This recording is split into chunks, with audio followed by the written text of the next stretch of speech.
Imagine this: a 5-year-old boy shivering in the back of an abandoned pickup truck in the dead of an Arkansas winter, rummaging through dumpsters for scraps of food.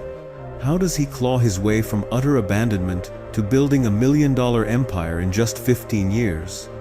This isn't a fairy tale. It's the raw, real story of Minh Tran, a Vietnamese-American kid who turned betrayal into unbreakable grit. Abandoned by his family, left with nothing but a crumpled note, and the cold wind whipping through Springdale's empty streets, Minh faced a world that seemed determined to crush him. But deep inside, a fire flickered, a refusal to quit. This is his journey from homeless to hero, a testament to the American dream that says, no matter how low you start, you can rise if you keep pushing. Stick around. His story might just ignite yours. Minh Tran was born into a modest life in Springdale, Arkansas, a small town where pickup trucks outnumber opportunities and the Ozark Hills whisper promises of something better.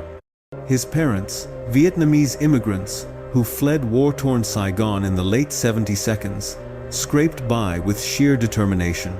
Dad ran a tiny grocery store, stocked with rice noodles and canned goods, while Mom sewed clothes in their cramped living room until her fingers bled. The house smelled of fur simmering on the stove, a comforting reminder of their roots amid the American heartland. But beneath the surface, cracks were forming. Debt from the store mounted like snow in winter, arguments echoed through thin walls, and one fateful night in 2010, it all shattered. Minh woke to silence. His parents were gone, bags packed, car vanished. On the kitchen table lay a scribbled note: "We can't do this anymore, you're on your own." At 15, Minh was thrust into a nightmare. No relatives nearby, no safety net, just the clothes on his back and a backpack of school books. He tried calling friends, but shame kept him quiet. That first night, he wandered the streets, the Arkansas chill biting through his hoodie. He found shelter in an old, rusted pickup behind the abandoned mill on the town's edge, its bed lined with cardboard for insulation. Sleep came in fits, haunted by hunger and fear. "Why me?" he whispered into the darkness, tears freezing on his cheeks. Mornings brought a harsh reality. Minh scavenged for food, day-old burgers from diner, trash bins, bruised apples from market discards. He washed up in public restrooms, hiding his situation from everyone. School became his only anchor, not for learning, but for warmth and the free lunch program. He'd slip into the library early, pretending to study while his stomach growled. Classmates noticed his rumpled clothes and unkempt hair, whispering behind his back. Teachers, oblivious, scolded him for dozing off. Minh felt invisible, worthless, a kid discarded like yesterday's news. The weight of isolation pressed down. He battled self-doubt, wondering if he'd ever escape this cycle. But in those quiet library moments, flipping through biographies of underdogs like Abraham Lincoln, who rose from log cabins to the White House, a spark ignited. If they could, Minh thought, maybe I can too. Yet, the road ahead loomed dark and unforgiving. The challenges hit Minh like a freight train barreling through the Ozarks. First came the brutal fight for survival. Odd jobs were his lifeline, washing dishes at Greasy Spoons for $5 an hour, mowing lawns in the sweltering summer heat, or cleaning cars at the local gas station. But exhaustion took its toll. He'd nod off mid-shift, earning reprimands or outright firings. One boss snarled, "You're lazy, kid, get out." Minh's pockets stayed empty, forcing him back to dumpster diving. Winters were the worst, temperatures plunging below freezing, his breath visible in the truck's cab as he huddled under scavenged blankets. Frostbite nipped at his toes, and illness lurked with every cough. Social rejection piled on next. At school, bullies targeted his tattered jeans and foreign accent. "Go back to where you came from, trash boy," they'd jeer in the hallways. Minh ate lunch alone, head down, fighting the urge to lash out. Even well-meaning folks turned away. A guidance counselor suggested foster care, but Minh feared the system would swallow him whole. He internalized the pain, building walls around his heart. Hate doesn't build anything, he reminded himself, echoing words from a self-help book. But doubt crept in nights when rain pounded the truck's roof, leaking through cracks, soaking his few possessions. What's the point? He'd mutter, teetering on the edge of giving up. One storm-soaked evening, as water pooled around him, Min hit rock bottom, contemplating ending it all. The world felt stacked against him. No family, no future, just endless struggle. Yet, in that abyss, a defiant voice whispered, "Not yet." The question hung in the air. Could he endure, or would the darkness win?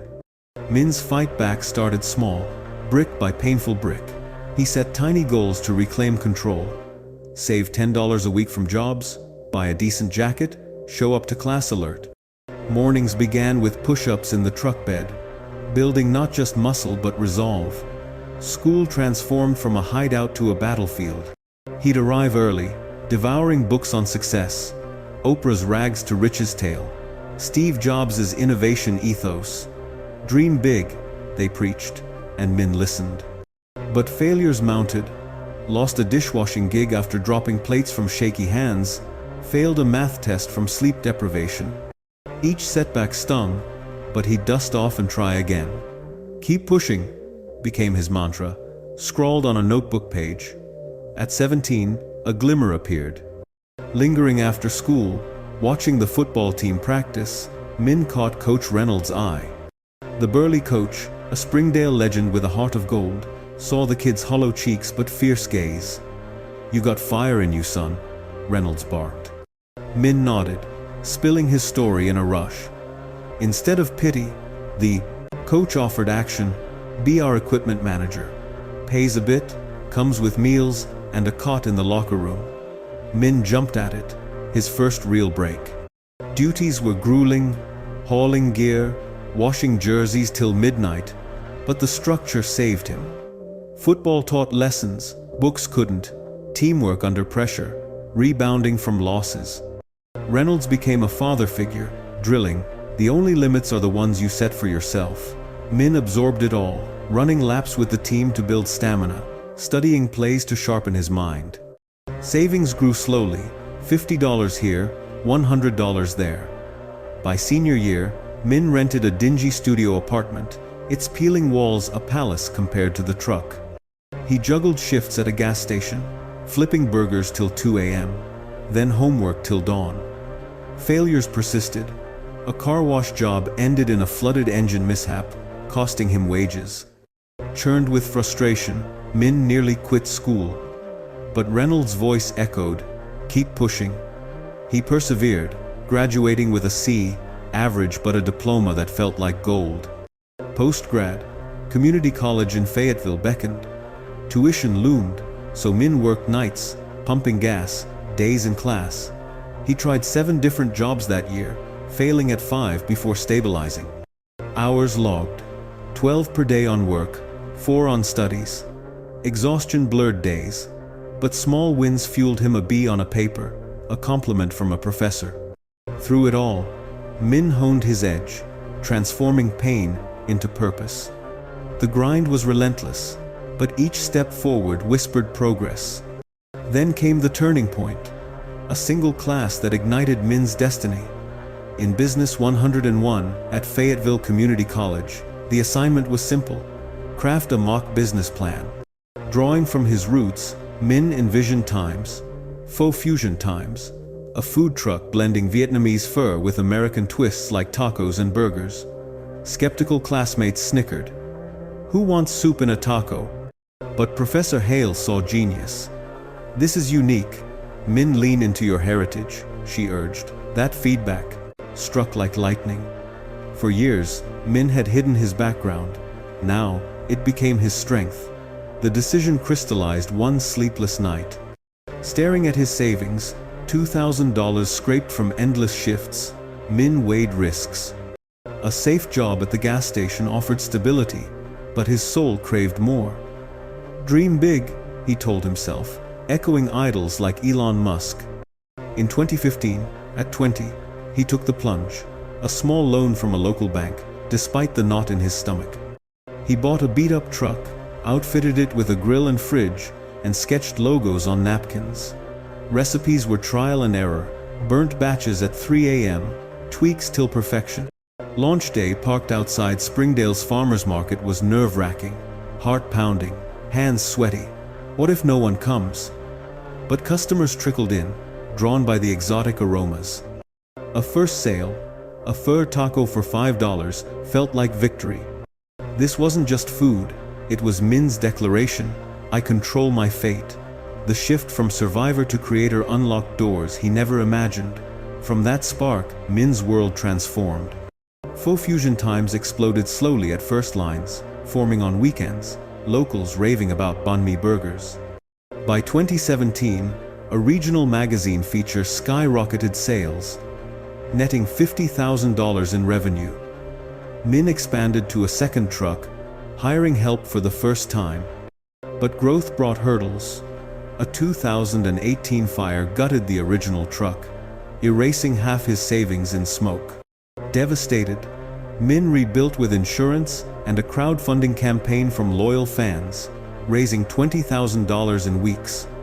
Communities got your back when you hustle, he learned.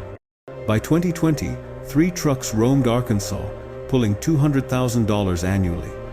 A TikTok video of Min's story Homeless to Hustler went viral, amassing 10 million views. Investors knocked, offering franchises but demanding Americanized menus. Min refused. This is my roots, no selling out. Instead, he opened a brick and mortar in Little Rock, fusing vibes with neon signs and Vietnamese decor. By 2025, 5 locations spanned Arkansas and Oklahoma, valuation hitting $1.2 million. Min's net worth, once zero, soared past 7 figures. Pride swelled as he hired formerly homeless folks, giving them the chance he craved. Reconciliation with his parents, who returned, humbled, healed old wounds. Forgiveness builds bridges, Min reflected. Happiness bloomed not just in bank accounts, but in purpose. His restaurants buzzed with stories, each bowl of pho, a symbol of resilience. From truck sleeper to empire builder, Min embodied the American dream's promise. What can we learn from Min's epic rise? First, start small. Those $10 savings goals snowballed into millions. Break your dreams into bites. Second, keep pushing through failures. Min's 7-job flops and truck fire were setups for comebacks, proving setbacks are setups. Third, dream big but stay true. Embracing his Vietnamese heritage, differentiated times pho fusion, showing authenticity wins. These aren't abstract. Apply them today. Feeling stuck? Set one tiny goal now. Remember, Min started with nothing. You've got more than you think. His story screams, the American dream thrives on grit, not luck. Make it yours. Don't quit. Every journey kicks off with one step. If Min Tran rose from abandonment to abundance, you can too. Comment day 1 below if today's your start, or share your own hustle story. Subscribe for more motivational life stories that fuel your fire. Chase that American dream right now.